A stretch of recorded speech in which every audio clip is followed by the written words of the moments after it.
자, 이번 학기는 창세기 연구라는 과목으로 한번 또 진행해 보겠는데요. 오늘은 그 첫 시간으로서 창세기 전체의 개관에 대해서 한번 살펴보도록 하겠습니다.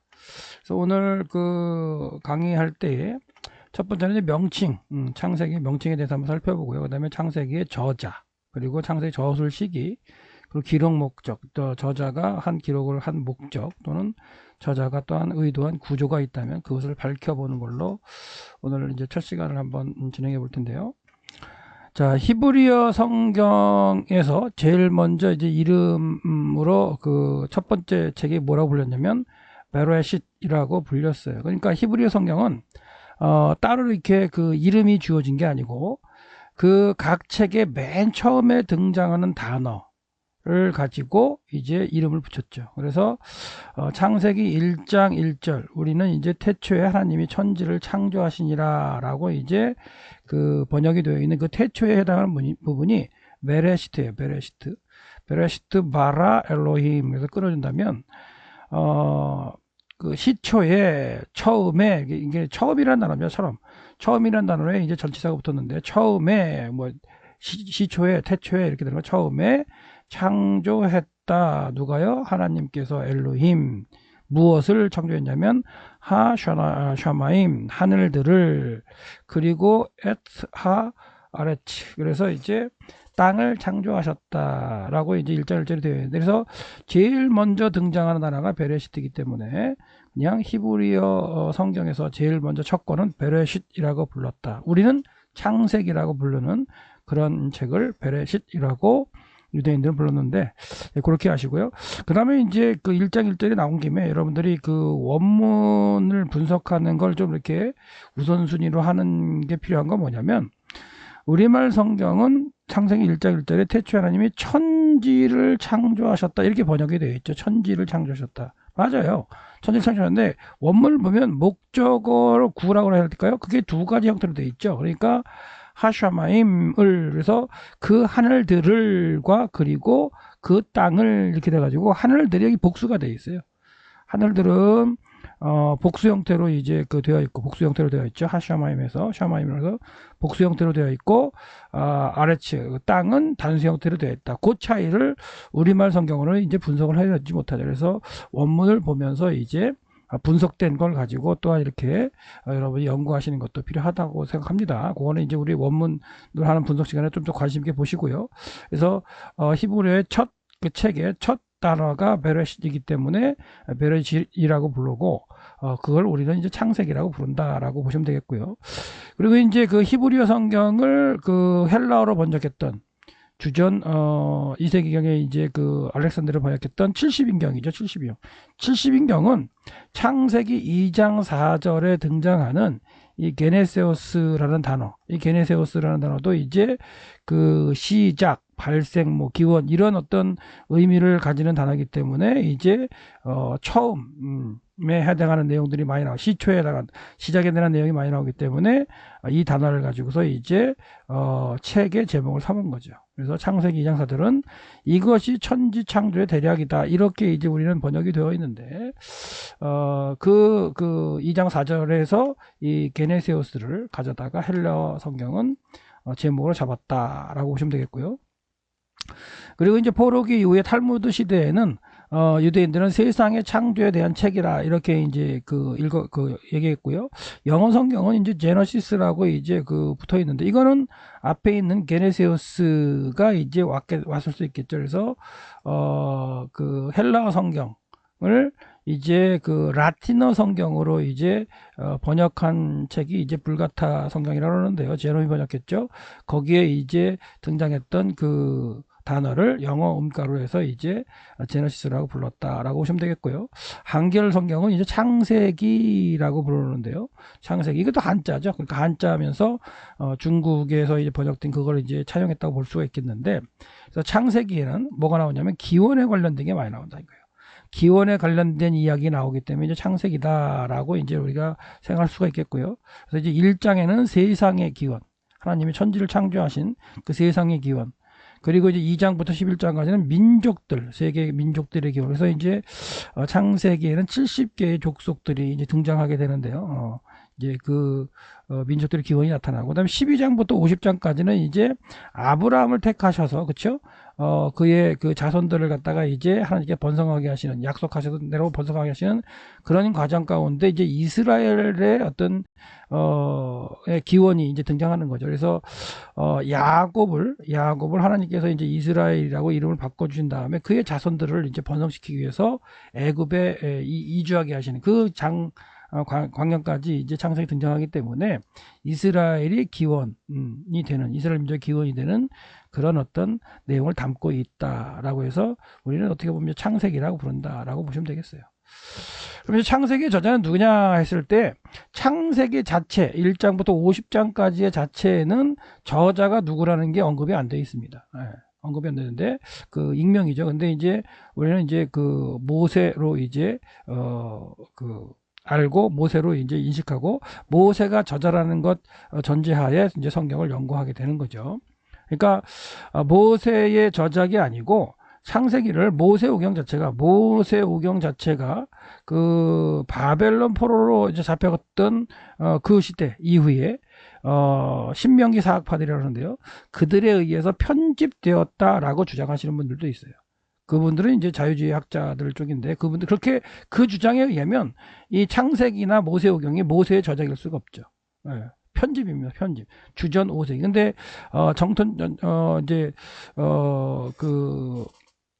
보수주의 쪽에서 이제 그 구약 성경을 분석하고 그다음에 모세오경을 분석할 때에는 저도 마찬가지지만 출애굽은 이제 주전 15세기에 이제 출애굽이 일어났고, 그 출애굽을 하게 된 그 주전 15세기에 모세가 창세기, 출애굽기, 민수기, 레위기, 민수기, 신명기, 모세오경을 기록했다라고 이제 이야기합니다. 그리고 그렇게 가르칩니다. 그게 맞습니다.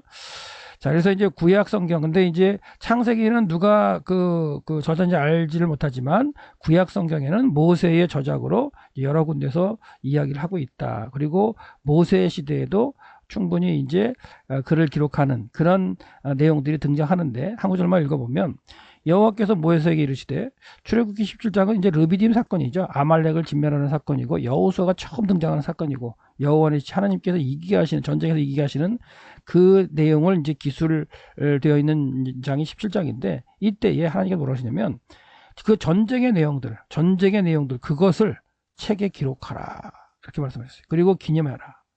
그러니까 기억하라는 얘기죠. 기념하고 그다음에 대대로 이렇게 외워서 들리게 하라.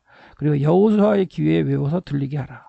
내가 아말렉을 없이 하여 천하의 기억도 못하게 하리라. 그러니까 이런 내용들을 기록하게 하셨기 때문에 모세를 통해서 이제 사건들을 기록하게 할 수 있었던 상황이었고, 그렇게 본다면 창세기도 모세의 저자인 걸로 이제 충분히 생각할 수 있겠다라는 얘기가 되겠고요. 신약 성경도 이제 모세가 저자라고 이제 언급하는 부분의 내용들을 이렇게 구절들을 다 써드렸고요. 예수님께서도 이제 모세의 그 글을 갖다가 이제 모세의 저작으로 인정하셨죠. 그래서 죽은 자가 살아난다는 것을 말할진대 너희가 모세의 책 중 가시나무 떨기에 관한 글을 하나님께서 모세에게 이르시되, 이게 이제 출애굽기죠. 출애굽기 가시나무니까 출애굽기 뭐가 나오냐면, 이제 나는 아브라함의 하나님이요 이삭의 하나님이요 야곱의 하나님이라 하신 말씀을 읽어보지 못하였느냐, 이렇게 하면서 이제 모세의 책이라는 그런 말씀을 하고 계시는데, 이 모세의 책이 이제 결국 모세오경으로 이제 우리가 생각해 볼 수가 있겠다라고 해서 창세기를 이제 모세의 저작으로 우리가 생각할 수 있겠다라는 말씀을 드리고요. 그다음에 이제 그 모세오경 중에 창세기가 언제 기록되겠느냐 했을 때, 모세가 이제 저자라면 모세가 살아 있었던 그 기간에 이제 쓸 수 있겠죠. 근데 창세기의 정확한 저술 시기를 추정할 수 없다. 이 얘기는 무슨 말이냐면, 출애굽을 한 이후에 광야 40년을 걷는 그 과정에서 기록했던 것이지, 이게 초기냐 중기냐 후기냐 정확하게 구별할 수 없다, 그런 얘기입니다. 그래서 출애굽과 모세의 죽음 사이 그 언젠가에 기록되었다라고 본다. 광야에서 기록되었다라고 이제 생각하는 거고요. 광야 40년의 여정이었던 이제 주전 1446년부터 1407년까지 요거는 이제 전기연대설이죠. 출애굽이 전기연대설이 있고 후기연대설이 있어요. 그러니까 전기연대설은 이제 15세기 주전 15세기에 애굽의 18왕조 때 출애굽했다는 설이고요. 후기연대설은 이제 13세기죠. 주전 13세기에 19왕조 때 이제 출애굽했다는 설인데, 성경적으로 본다면 주전 15세기 18왕조 때 이제 출애굽한 걸로 보는 게 맞습니다. 그래서 이렇게 이제 뒤로 후기현대설로 해가지고 낮추려고 하는 학자들인데, 요거는 저는 동의를 하지 않는 과정에 있고요. 저솔시기를 성경적으로 본다면 예레미야가 열왕기상 6장 1절에 이런 글을 썼죠. 이스라엘 자손이 애굽 땅에서 나온 지 480년이었다. 근데 이 480년이 언제냐면 솔로몬이 왕이 된 지 4년째였다 라고 얘기를 하고 있어요. 그러니까 솔로몬 4년이 출애굽한 지 480년이라는 얘기죠. 480년. 출애굽한 지 480년. 그래서 우리가 이제 솔로몬이 이제 통치라는 걸 우리가 이제 뭐 여러 학자들이 뭐 그 시기를 여러 가지로 얘기하는데, 정확하게 이렇게 계산해서 이렇게 하다 보면 솔로몬은 970년에 이제 왕이 된 것을 알 수 있어요. 뭐 즉위년 뭐 무직년 하지만 즉위년을 즉위한 걸로 알 수가 있고, 솔로몬 4년이면 966년에 해당하는 걸 알 수가 있어요. 그래서 이때를 기준으로 하고 966년 두 번째 달이죠. 12월 두 번째 달에 성전을 짓기 시작했다라고 했기 때문에, 이때로부터 이제 480년을 갖다가 더하게 되면 1446년 두 번째 달이 되는 거죠. 이렇게 480년을 이제 딱 더하면 만 480년을 더했을 때 주전 1446년 두 번째 달이 되어서 출애굽 자체가 1446년에 되었다는 계산을 할 수가 있어요. 서기력으로. 근데 이제 이 출애굽 열왕기상 6장 1절을 이 6장 1절을 이제 예레미야의 의도대로 이제 분석하지 않고 그냥 출애굽 연대만 계산하는 용어로 쓰는 거는 약간 좀 저도 좀 미적지근합니다. 출애굽의 연대를 계산할 수 있는 것뿐더러, 만약에 이 480년 만 480년을 더해서 960년에 더한다면 1446년 두 번째 달이 되겠죠. 두 번째 달이 이제 딱 만 480년이 되는 해인데, 출애굽은 언제 해요? 1440년 첫 번째 달에 출애굽을 하잖아요. 그렇다는 얘기는 만약에 출애굽한 걸 갖다 람셋을 떠나는 걸 기준으로 한다면 어떻게 보면 481년이다 이렇게 써야 될 것 같은데 480년으로 기록하고 있죠. 그러니까 이 480년을 그냥 주전연대로 서기력으로 계산하면 1446년에 출애굽했다는 계산할 수 있어요. 할 수 있는데 만으로 쳐가지고 그게 두 번째 달에 해당한다는 거죠. 그리고 두 번째 달 며칠 날인지는 또 정확하게 언급이 없기 때문에 두 번째 달인데, 우리가 출애굽 사건을 이제 연구해 보면 첫 번째 달 15일 밤에 출발하게 되잖아요. 그렇기 때문에 예레미야 입장에서 480년이 되는 때였다라고 한다는 건, 이때 출애굽했다는 건 뭐냐면 이 첫 번째 달 15일 날 출애굽했다는 것보다도 두 번째 달 이후 언제 날짜는 정확히 모르지만 두 번째 달에 해당하는 그 어간에 이제 출애굽이 일어난 걸로 보기도 합니다. 그래서 이건 이제 날짜로 본다면 유대인의 전승 가운데 15일 날 이제 람셋을 떠나서 7일 동안 이제 그 광야를 걷고, 그렇죠. 이제 애굽을 떠나는 광야를 걷고 홍해가에 왔다가 홍해를 건너는 때가 무교절이 끝나는 날 22일이라고 하는 전승이 있습니다. 이게 이제 1월 20일 홍해를 건너 나오는 거죠. 그리고 3일 동안 이제 광야를 걷다가 이제 불평해서 마라에 이르고, 그렇죠? 이제 이렇게다가 이제 마라에 있다가 그 다음 사건에서 나오는 게 뭐냐면 신광야 사건이 나옵니다. 그게 2월 15일 날 이제 사건인데, 어떻게 본다면 마라의 사건부터 전승을 따진다면 22일 날 홍해를 건너왔고, 이 22일 날까지도 아직도 이 두 번째 달에 해당하지 않죠. 그러니까 홍해를 건너온 것 자체도 출애굽, 그러니까 몸은 지금 애굽으로부터 어떻게 보면 그 병사들이 쫓아와서 홍해로 하나님 분리를 시켰지만 아직까지도 이 시기를 갖다가 예레미야 입장에서는 출애굽한 걸로 보지 않는 그런 어떤 느낌으로도 이 열왕기상 6장 1절을 이해할 수 있습니다. 그러면 두 번째 달에 어떤 사건이 있었기 때문에 이 두 번째 달을 갖다가 기준으로 해서 성전을 짓는 과정이 있고, 그 성전을 짓는 시기가 출애굽한 지 480년이라고 지금 예레미야는 이야기하고 있을까라고 생각해 본다면, 그 신광야에서 2월 15일부터 이제 하는 것 중에 하나가 뭐냐면, 이때에 하나님께서 7일을 기준으로 안식일을 정하셔가지고 이제 이스라엘 백성을 지키게 하는 과정이 나옵니다. 그래서 6일 동안은 그 만나를 거두되 7번째 날은 나가지 말라. 그 테스트를 하시는 게 그 신광야에서 2월 15일부터 20일까지 이루어지는 그런 사건입니다. 그러니까 애굽에서 1월 15일 날 몸은 떠나 나왔지만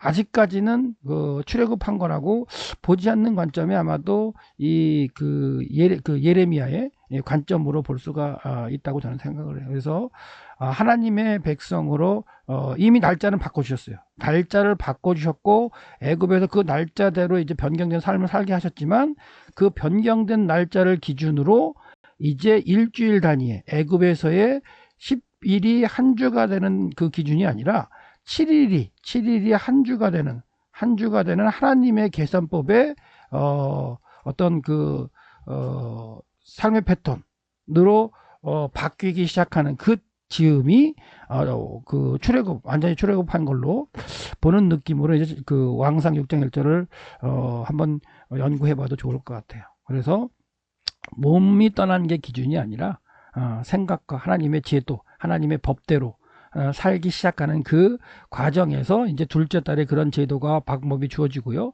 그리고 어쩌면 그걸 기념해서 어떻게 보면 둘째 달부터 솔로몬이 이제 성전을 지었는지도 모를 것 같아요. 그래서 하여튼간 우리가 이제 창세기 저술시기 하다가 이제 6장 1절 때문에 그 얘기를 해드렸는데요. 그래서 창세기 저술시기는 광야 출애굽한 이후에 해당한다. 그 출애굽한 시기는 서기력을 본다면 주전 1446년에 해당한다. 그래서 1446년부터 1407년 사이에 아마도 그 어간에 창세기를 기록했을 것이다 라고 보는 거고요. 아마도 이제 기록했다고 한다면 시내산에 머물 때에 초반에 이제 기록했을 가능성이 크죠. 그래서 이제 출애굽의 성경적 계산은 이제 아까 해드렸어요. 그래서 요 왕상 6장 1절 자체를 1446년에 출애굽했다는 그것만 단순하게 계산하는 그런 데 쓰이는 게 아니라 출애굽한 게 무엇이냐, 몸만 떠나는 게 출애굽이냐, 아니면 하나님의 정하신 그 원력 체계대로 일주 단위 체계대로 하나님의 백성을 살아가는 그것을 출애굽으로 보느냐 하는 그런 관점에서 6장 1절을 좀 고민하고 들여다봐도 좋겠다라고 말씀드렸고요. 이제 출애굽의 애굽왕조를 본다면 18왕조고 18왕조 투트모스 3세 때 그렇죠? 이렇게 출애굽하는 그런 걸로 이제 투트모스 3세 이후에 아메노테 2세죠. 그렇죠. 아메노테 2세 때 이제 출애굽하는 걸로 보는 게 이제 전통적으로 맞고, 그다음에 왕상 6장 1절에 맞는 거고요. 19왕조 때 출애굽했다. 주전 이제 13세기 출애굽했다. 이 용어는 좀 이제 후기 연대라 저는 받아들이지 않고 저는 이제 전기연대설 18왕조 때 그 출애굽한 걸로 받아들이고 있습니다. 그다음에 창세기 기록 목적을 본다면 자, 모세를 통해서 광야에서 이 창세기를 기록했다면 이 창세기의 내용, 창세기에 등장하는 이 내용은 모세나 이스라엘 백성이 전혀 경험한 내용이 아니야. 그렇죠? 경험한 내용이 아니라 그들의 조상들의 이야기입니다. 그러니까 경험한 내용을 아닌 것을 갖다가 모세가 이렇게 기록하고 있다는 건 뭐냐면, 너희들이 지금 이스라엘 백성이 출애굽한 것을 어느 신이 했는데 그 조상의 신이 이제 끌어냈는데 그 조상의 신이 하나님이고 엘로힘이고 여호와죠. 그분이 그 너희들의 조상을 통해서 하시고자 하신 뜻을 이루셨는데 그 뜻을 너희들이 이제 이루어야 된다는 어떤 그 당위성을 갖다가 이제 깨우치기 위해서 창조로부터 아담으로부터 그렇죠? 아담으로부터 노아 그다음에 아브람과 그다음에 쭉 연결돼서 광야에 그 출애굽한 그 이스라엘 백성들이 연결이 된다. 관련이 있다. 하나님의 이 구속의 역사를 이루어가는 과정 가운데 너희들이 그 일을 해야 된다라는 것을 깨우치기 위해서 어떻게 보면 모세가 하나님에게 받은 계시라든가 아니면 그 당시까지 온 전승이라든가 아니면 누구를 통한 가르침이라든가 이런 것들의 많은 내용들이 있는 가운데 하나님의 구속의 역사를 이렇게 꿰뚫어 볼 수 있는 내용을 50장에 이렇게 그 당시엔 또 장수도 없었어요. 우리가 가지고 있는 이 50장도 이것도 이제 그 후 한참 후대죠. 이렇게 나눈 거기 때문에 장절로 나눈 거기 때문에 의미가 없고 그 창세기 전체를 기록해서 이스라엘 백성들이 자기들의 정체성을 깨달을 수 있도록 기록한 것이 목적으로 볼 수가 있겠다. 그래서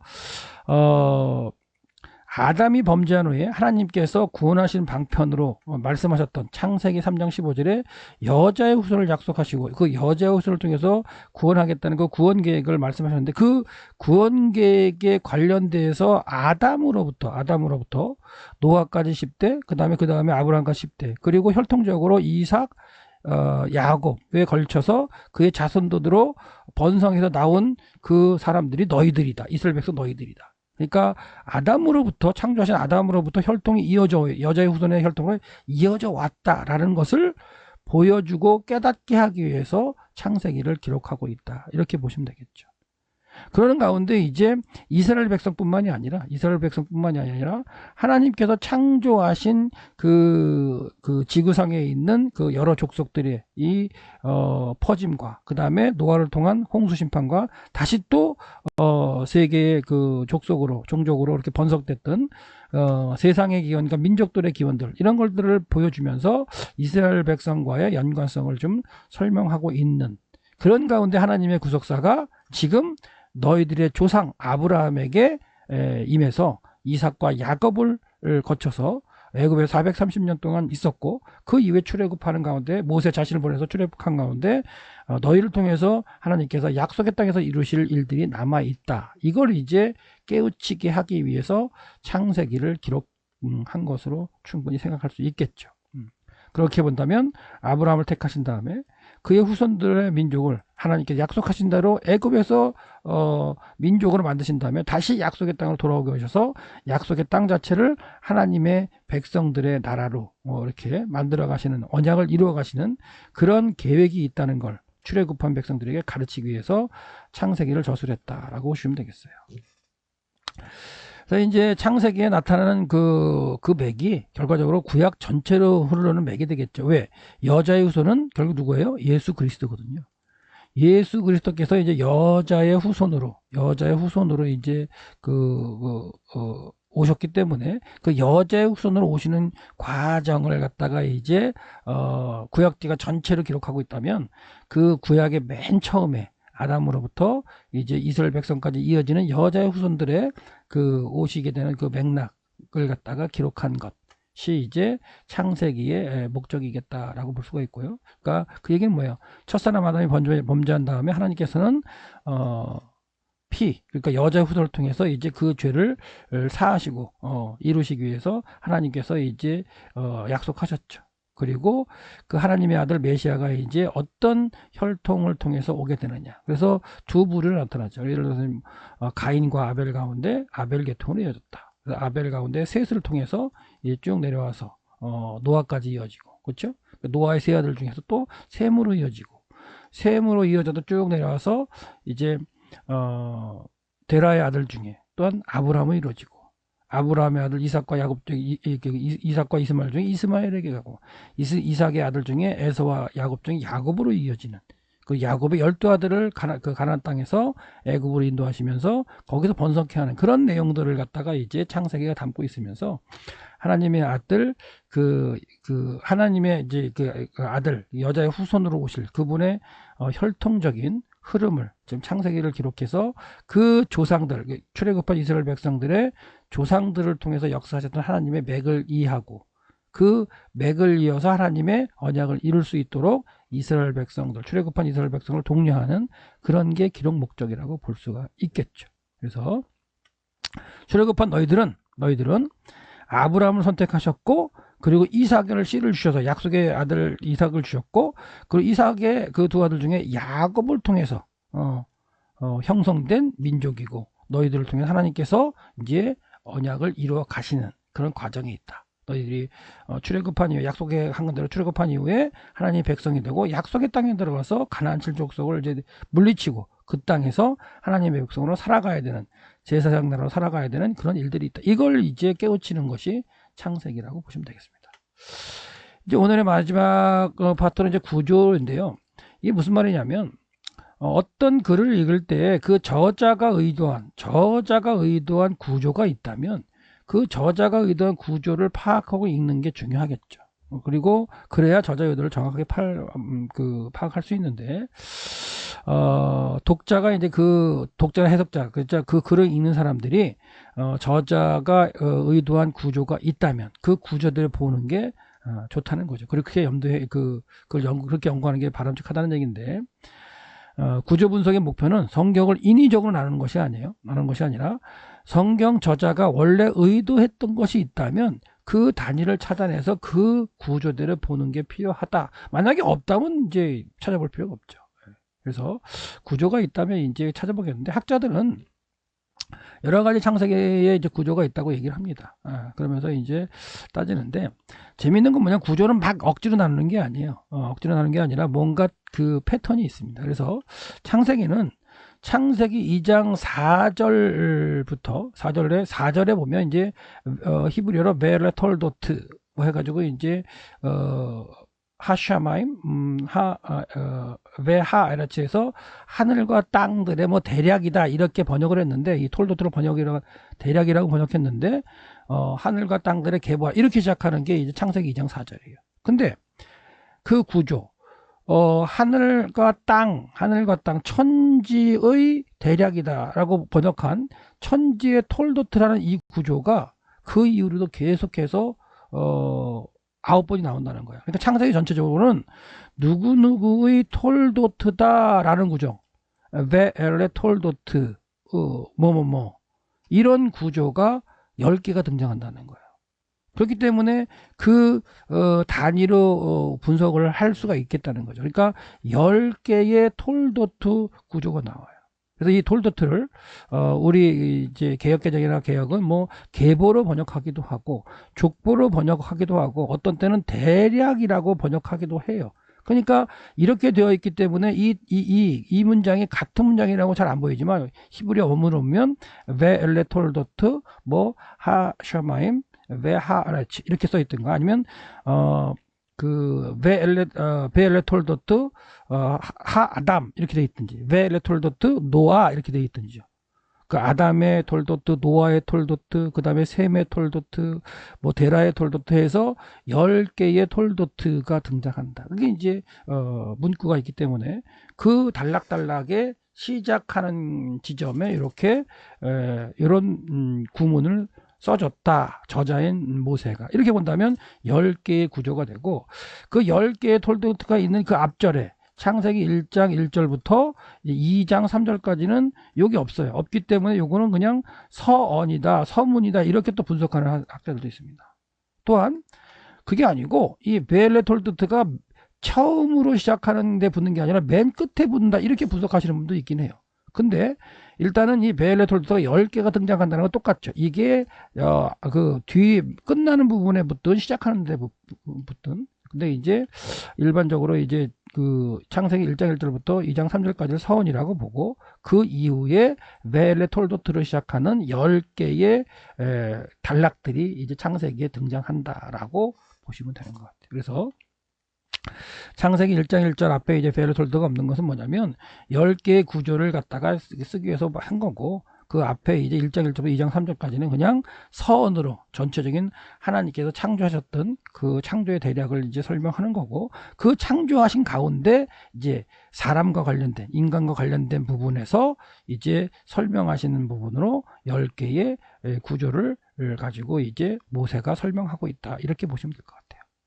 이게 이제 기본 구조인데 이런 어떤 톨도트 구조를 갖다가 설명하기 전에 맨 처음에는 일반적으로 창세기가 2개의 구조로 나눌 수 있다라고 이제 인식해 왔어요. 일반적으로. 두 개의 구조를 해서 창세기 1장부터 11장까지, 그리고 12장부터 50장까지로 이렇게 일반적으로 나눴는데, 그래서 1장부터 11장까지를 이제 원시적인 어떤 시대라고 보는 거죠. 상당히 이제 시대가 이제 그 오래된 시대이기 때문에, 그리고 내용도 자세하지 않기 때문에, 그리고 12장부터 이제 아브라함을 통한 이제 족장의 그 삶이기 때문에 구분하는 거예요. 그래서 학자들이 구분할 때 창세기 1장부터 11장까지는 이제 그 두 부분 나눠서 그 부분은 좀 설명하는 게 없었나요? 예. 하나님의 창조와 그 전체 인류를 대상으로 하는 그 내용을 담고 있고요. 그 다음에 주로 창조, 타락, 홍수, 바벨탑 민족들의 탄생. 그러니까 지구상에 있는 전 70개의 민족에 대한 설명으로 지금 1장부터 11장까지 기록하고 있다. 이렇게 이제 설명을 하죠. 그리고 12장부터는 50장까지는 이제 아브라함이라는 사람을 택하셔서 하나님이 이제 구체적으로 이제 그 사건을 이어가는 그 구속의 역사를 지금 모세가 기록했다. 이렇게 해서 두 파트로 나누기도 합니다. 근데 저는 이렇게 나누는 부분에 약간 좀 의문을 가져요. 왜 의문을 갖느냐면 창세기 12장 1절부터 그 아브라함 사건이 시작되는 게 아니라 11장 27절부터 이 11장 27절부터가 왜 엘레 톨도트 데라예요. 데라의 톨도트가 시작. 그러니까 이 창세기 12장 1절에서 끊어지는 게 아니고, 단락을 끊는다면 창세기 11장 27절부터 데라의 톨도트, 그러니까 24장 9절을 까먹었는데 24장까지를 이 데라의 톨도트로 이렇게 묶을 수가 있다는 거예요. 그래서 11장과 12장을 나누는, 거기서 단락을 나누는 그런 게 좀 가능할까라는 게 이제 의문을 든다면, 두 개의 구조로 보는 것은 좀 약간 기존까지는 이렇게 이제 내용적으로 분석해 왔지만, 그게 아니라 좀 더 자세하게 본다면 두 개의 구조로 나누는 것은 좀 문제가 있다, 이렇게 생각을 하고요. 10개의 톨도트 구조로 우리가 보자라는 이야기를 하고 있는 거예요.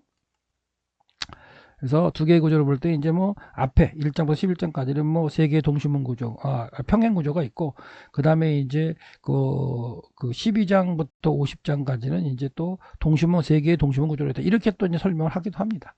분석할 때, 그러니까 분석은 학자의 나름대로 이제 설명이지만, 이 세 개의 동시문 구조가 나온다는 건 또 뭐냐면 아브라함, 이삭, 야곱의 어떤 내용들이 나오니까 뭐 그렇게 해서 중심으로 펼쳐갈 수가 있죠. 3대로 되는 거니까.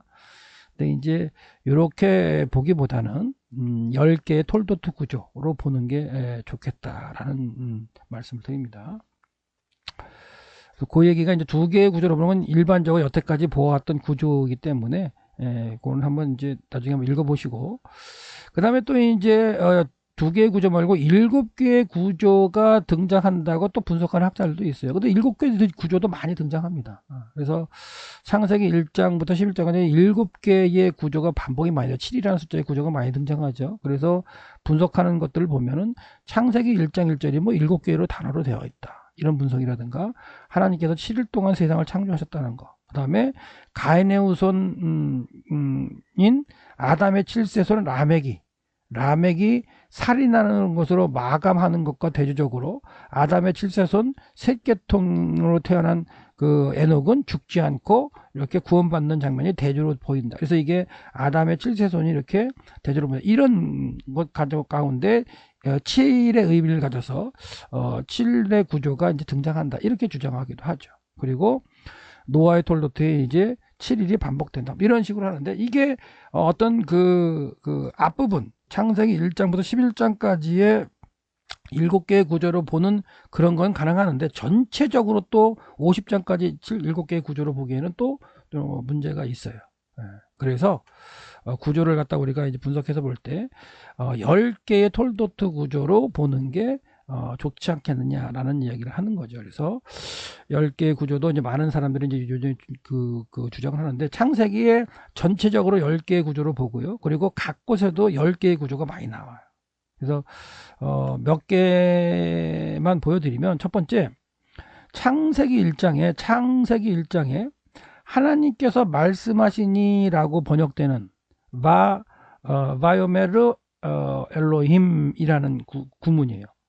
하나님께서 말씀하셨다. 이렇게 바이오메르 엘로힘. 이 구조, 이런 구문이 10번이 반복됩니다. 그러니까 하나님께서 6일 동안 창조하시는 내용이 1장에 등장하잖아요. 근데 그 1장에 등장하는 그 6일 동안 창조 내용 가운데 하나님께서 말씀하시라는 그 구문, 구조가 10개가 등장한다는 거예요. 그러니까 10개의 패턴이 강조가 되는 게 보이죠. 그래서 창세기 2장 4절부터 50장까지 10개의 톨도트 구조가 전체적으로 이렇게 나눠지는데, 창세기 1장 서문에 해당하는 1장 1절부터 2장 3절까지 서문에 해당하는 그 1장을 분석을 해도 바요메르 엘로힘이라는 하나님이 말씀하셨다라고 하는 그 구문이 10개가 등장해서 10개의 구조로 보여지게 한다는 거죠. 재밌는 건요, 그 아마르라는 단어가 이제 그 하나님께서 말씀하셨다가 여기서 보시면은 여기서 뭐죠? 바이오메르 엘로힘이 하나님이 말씀하셨었는데, 요 이제 아마르라는 단어가 말하다는 단어예요. 그러니까 하나님이 말씀하셨다고 번역이 되는 단어인데요. 재미있는 건 창세기 1장에 이 아마르라는 단어를 갖다가 세 보면 11번 나와요. 11번 나오는데 바이오메르 엘로힘 이렇게 하나님께서 말씀하셨다라고 분석이 되는 주어 수어, 그죠? 문장 구조 중에 수어 플러스 주어로 이렇게 해석이 될 수 있는 게 10번 나온다는 거예요. 한 번 더 나오는 게, 아마르가 한 번 더 나오는 거는 22절에 한 번 더 등장해요. 그래서 11번이 나오는데, 그때는 레모르라고 쓰여 있어요. 이건 뭐냐, 부정사 형태예요. 그래서 하나님이 말씀하여 이르시기를, 이렇게 이제 번역이 되는 거죠. 그리고 여기도 엘로힘과 아마르가 써가지고 그런 형태가 쓰였죠. 근데 여기는 부정사 형태로 레모르라고 썼고요. 다른 10개의 구조는 바이오메르 엘로힘이라는 문장의 수로와 주어 구조를 썼어요. 그러니까 여기도 아마 모세가 쓴다면 바이오메르 엘로힘으로 쓰려면 쓸 수도 있을 거예요. 근데 그러면 이제 11개의 바이오메르 엘로힘이 나오겠죠. 근데 이 부분은 레모르라고 부정사를 쓰고 바이오메르 엘로힘은 10개로 이렇게 썼다는 게 의도한 거라면 10중 구조로 보는 의도의 그 하나의 근거가 될 수 있겠죠. 그래서 창세기 1장 자체에 아마르라는 단어가 11번 나오지만, 여러 번 나오지만 문장의 구조를 분석을 해본다면 그 중에 한 번은 부정사 형태로 쓰였고요. 나머지 10번은 동사가 이제 수로가 되는 그런 형태로 써서 전체적인 창세기 1장의 단락을 갖다가 나누더라도 6일 동안 창조하신 내용이 기록되어 있지만 하나님이 말씀하셨다라는 10개의 단락으로 또한 1장도 분리를 할 수 있다, 이런 얘기를 드리는 거예요. 그래서 창세기 전체에 그 10중 구조가 아주 많이 반복되는데 1장에도 이렇게 등장했다라고 이제 얘기를 하면서, 그럼 이것이 무슨 의미가 있을까 했을 때 창세기에 이 10이라는 구조가 아주 많이 등장한다는 거예요. 그게 어떻게 보면 모세의 의도일 수 있다는 얘기죠. 창세기 5장에도 아담의 톨도트가 나와요. 아담의 톨도트가 나오는데 아담부터 노아까지 10대의 톨도트를 기록하고 있어요. 그 다음에 11장에 가보면 셈의 톨도트가 나옵니다. 셈의 톨도트가 나오는데 셈으로부터 이제 그 아브라함까지 10대를 기록하고 있어요. 이런 것들이 반복적인 10의 어떤 그 형태의 구조를 가진다는 거죠. 그래서 이제 창세기에서 이런 어떤 10의 패턴의 구조가 많이 나온다면 출애굽기로 넘어가면 뭐가 돼요? 10 하면 딱 등장하는 게 10계명이죠. 하나님의 백성으로 살아가야 할 계명 중 10계명이 딱 그냥 대별해서 등장하는 게 10계명이기 때문에 그 10이라는 숫자가 아주 그냥 강력하게 들어오는데, 근데 이제 그들의 삶의 모습들 가운데 10의 의미는 애굽에서는 또 한 주가 10일인 걸 썼어요, 사실은. 뭐 그것까지 연결시키는 건 아니지만 하여튼간 하나님의 백성으로 살아가는 어떤 10계명을 인식하기 위한 어떤 그것이 이제 계명이 10계명이 대별된다면 창세기에 그런 어떤 10의 구조가 이렇게 반복적이다. 그리고 10의 구조가 어떻게 보면 구약 전체로 흐르는 하나님 구속사적인 그 맥락에서 볼 때 10의 구조가 여러 곳에서 등장한다. 이것도 좀 한번 고민하고 우리가 나중에 공부해 볼 거예요. 우리는 이제 창세기를 주로 공부하니까 창세기 구조를 한번 계속 살펴보고요. 그래서 10개의 구조로 창세기가 이렇게 흘러가는 거. 또한 모세오경이나 구약 전체로 하나님께서 이렇게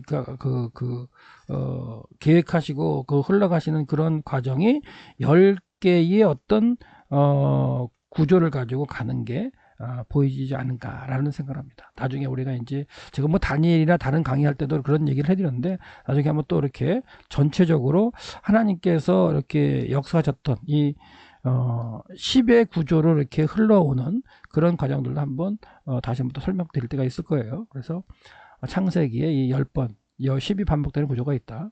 그래서 정리하면 핵심 주제는 전체 구조를 통해서 전개된다는 게 이제 구조주의를 연구하는 학자들의 이제 주장인데, 그래서 그 구조를 갖다가 들여다보고 분석하면서 저자가 강조하는 그 주제를 발견하고 규명하는 것이 필요하다라는 얘기를 해드립니다. 그래서 그 창세기에 10개의 톨도트 구조가 나온다 그랬죠. 근데 그 첫 번째 구조가 이제 창세기 2장 4절부터 4장 26절까지.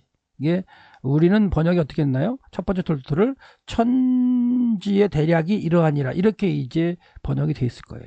그래서 첫 번째는 하늘과 땅에 대한 톨도트예요. 하늘과 땅에 대한, 그러니까 1장에 하나님이 6일 동안 창조하신 거 말고 이제 하나님께서 2장 4절부터 4장 6절까지 사람을 창조하신 그 이야기가 등장하면서, 이제 아담을 창조하시는 이야기가 이제 남자와 여자를 창조하시면서 그게 이제 사람들이 번성하기 시작한 그 이야기를 갖다가 처음으로 이제 이끌어내면서 가는 이야기가 이제 첫 번째 톨도트죠. 근데 이 첫 번째 톨도트 안에 바요메르 말씀하셨다라고 번역되는 구조가 10개가 반복이 돼요.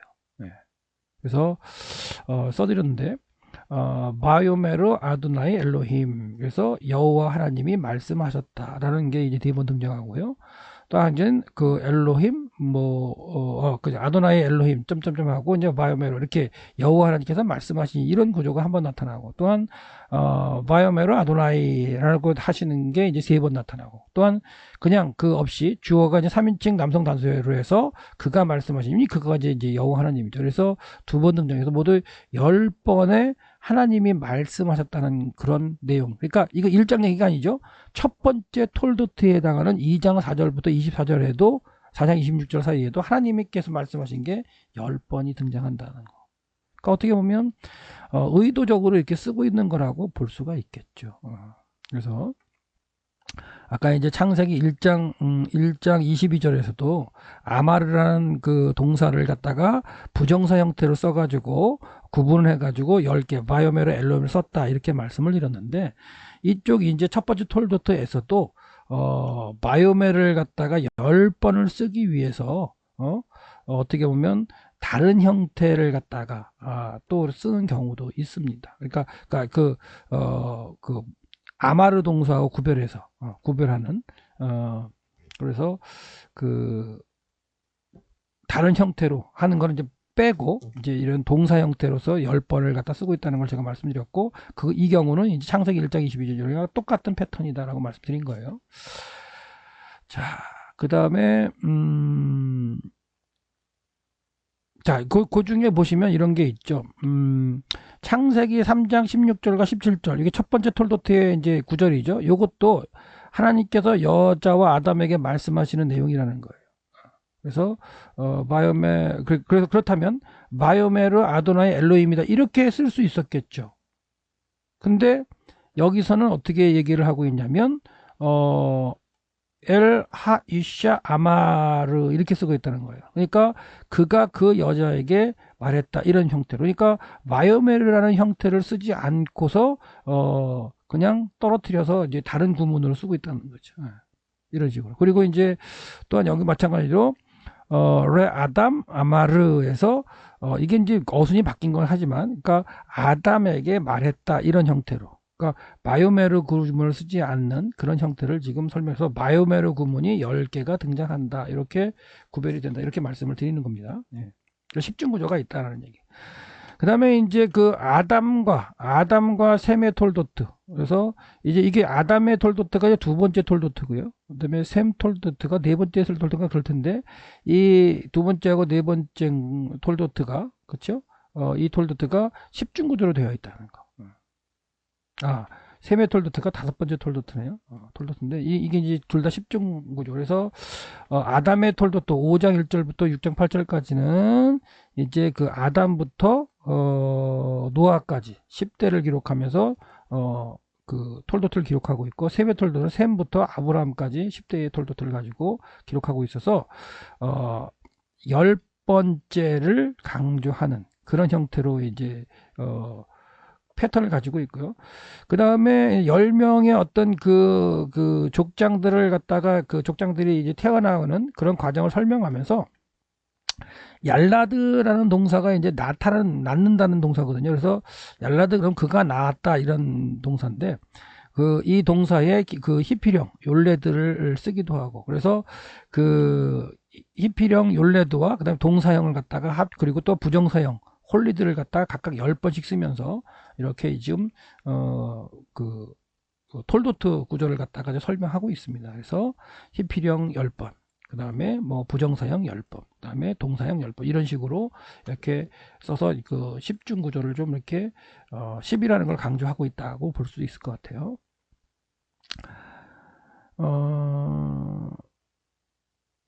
예, 근데 이제 재밌는 건 뭐냐면,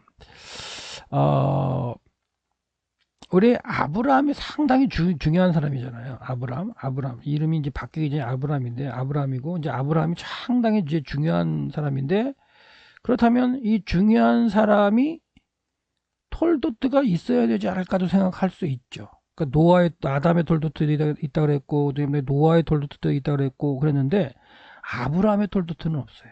오히려 그의 아버지 데라의 톨도트가 있습니다.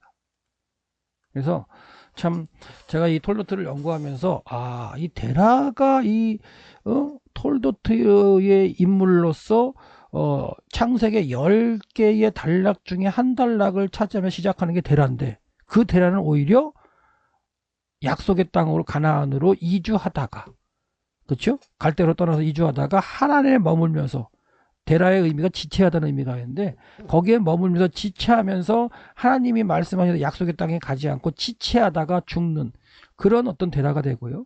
아브라함은 다시 한번 창세기 12장 1절에서 본토 친척 아비집을 떠나는 명령을 받고 가나안으로 가서 하나님의 구속의 역사를 이루는 인물로 등장한다는 게 참 분석하면서 놀라운 일이었어요. 그러니까 출발은 데라로 출발했죠, 톨도트가. 근데 정작 데라는 하나님이 원하시는 대로 약속의 땅에 가지 않고 자기의 이름의 뜻대로 하란에서 머물러 지체하다 거기서 죽습니다. 거기 묻히는 거죠. 그러니까 그러는 가운데 이제 데라가 살아있을 때 하나님께서 아브라함에 다시 명령하시죠. 너 본토 친척 아비집을 떠나라. 그래서 아브라함이 하란에서 데라를 떠날 때의 나이가 75세라는 거예요. 75세. 그래서 본토 친척 아비집을 떠나라 라고 말씀하셨다는 거. 그렇다는 걸 볼 때 참 아브라함의 톨도트는 없고 데라의 톨도트가 있다는, 그러니까 창세기의 10중 구조 중에 그 한 파트를 데라가 담당했었는데, 오히려 데라는 그 하나님의 뜻을 이루지 못하는 그런 사람의 대명사로 등장한다는 거. 그리고 이스마엘 톨도트도 있고요, 에서의 톨도트도 있어요. 그러니까 다 하나님의 뜻을 이룬 사람의 톨도트만 있는 건 아닙니다. 그래서 근데 재미있는 게 이제 데라의 톨도트에는 이제 아브라함이 이렇게 이야기가 나오면서 같이 어떻게 보면 데라가 왔다면 이룰 수도 있는 상황이었는데, 결국 데라는 하나님의 뜻을 감당하지 못하고 자기가 그냥 자기의 어떤 그 인간적인 삶을 살다가 죽게 되는 그런 형태였다는 게 데라의 톨도트라는 말씀드립니다. 자, 그 다음에 그 정도로 보고 넘어가고, 그 다음에 이제 노아에 관련된 것도 이제 아담의 창세기 5장에 아담의 톨도트로 시작해가지고 노아가 10대 만에 노아가 뜻을 이루는 인물이 되죠. 그런 식으로 해서 이제 아담의 톨도트는 이제 노아로 끝나서 10대 만에 이제 끝나는 그런 걸로 5장, 6장, 7장, 8장까지 기록되어 있는 거, 그런 것도 한번 기억해 보시면 되겠고요. 그다음에 그 다음에 그 창세기에 이렇게 그 10중 구조가 등장하는데, 그 다음에 출애굽기에 보면은 아까도 이제 10계명도 말씀드렸는데, 10계명 전에도 10가지 재앙이 이런 것들이 등장하죠. 그래서 10의 구조를 가진 내용들이 많이 이제 모세오경에 등장하기도 하는데, 그것을 어떻게 보면 강조하기 위한 건지 몰라도 창세기 전체가 이 10중 구조로 이렇게 표현되고 있다는 거, 이걸 기억하시면서 구조를 연구할 때도 우리가 이제 10개의 톨도트를 가지고 한번 연구해 보는 것도 필요하다라는 말씀 드립니다. 그 다음에 노아의 톨도트가 있어요. 그러니까 아담의 톨도트 다음에 이제 노아의 톨도트가 이제 또 6장 9절에서 등장을 하는데, 노아의 톨도트 중에서도 바요메르가 이제 10번 등장을 하다는 거예요. 네. 재밌는 거죠. 그래서 그가 말씀하셨다, 하나님이 말씀하셨다, 바요메르가 이제 7번 쓰였고, 그 다음에 뒤에서도 이제 바예다베르 말씀하셨다는 거예요. 이런 것이 이제 한 번, 두 번 더 합쳐서 10번에 하나님이 말씀하신 그런 내용으로 노아 톨도트를 갖다가 이렇게 구조를 분석할 수 있다. 그러니까 전체적으로 여러분들이 내용을 모르더라도 10개의 구조가 이렇게 들어있다, 그런 정도만 이렇게 동의하셔도 괜찮아요. 그래서 창세기 전체를 구조를 볼 때 10중 구조로 우리가 보겠다, 그렇게 기준을 통해 연구를 하겠다, 그걸 이제 받아들이시면 되는 거예요. 그 다음에 요거는 뭐냐면, 뭐 계속해서 이제 10번의 톨도트가 쓰인 거, 그다음에 10계명, 10가지 이런 것들이 어떻게 보면 모세의 의도라고 저는 이제 보는 거고, 그런 의도 가운데 이제 구조를 가지고 창세기를 들여다보자라고 이제 말씀드리는 겁니다. 그래서 창세기 등장한 10개 톨도트의 구조를 보면, 창세기 1장 1절부터 2장 3절까지는 이제 서원이죠. 서원.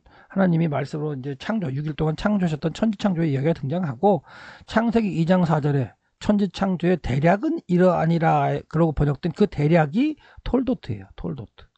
그 다음에 창세기 5장 1절부터 6장 8절까지 이제 아담의 톨도트 10대의 이야기가 나오고, 창세기 6장에서 노아의 톨도트가 나오죠. 노아의 톨도트. 그 다음에 10장에서 노아의 아들들의 톨도트가 나오고요. 11장에서 이제 셈의 톨도트가 시작해서 이제 그 10대의 언급이 있고요. 11장 27절부터 데라의 톨도트가 나와요. 그러니까 참 아까도 얘기했지만 아브라함의 톨도트는 없다. 그러니까 데라의 톨도트를 시작해서 데라가 하나님의 구속의 역사 가운데 참여할 수 있었는데 데라는 그걸 놓쳤다라는 말씀 드리고요. 그 다음에 이스마엘의 톨도트도 있습니다. 이스마엘 톨도트 25장부터.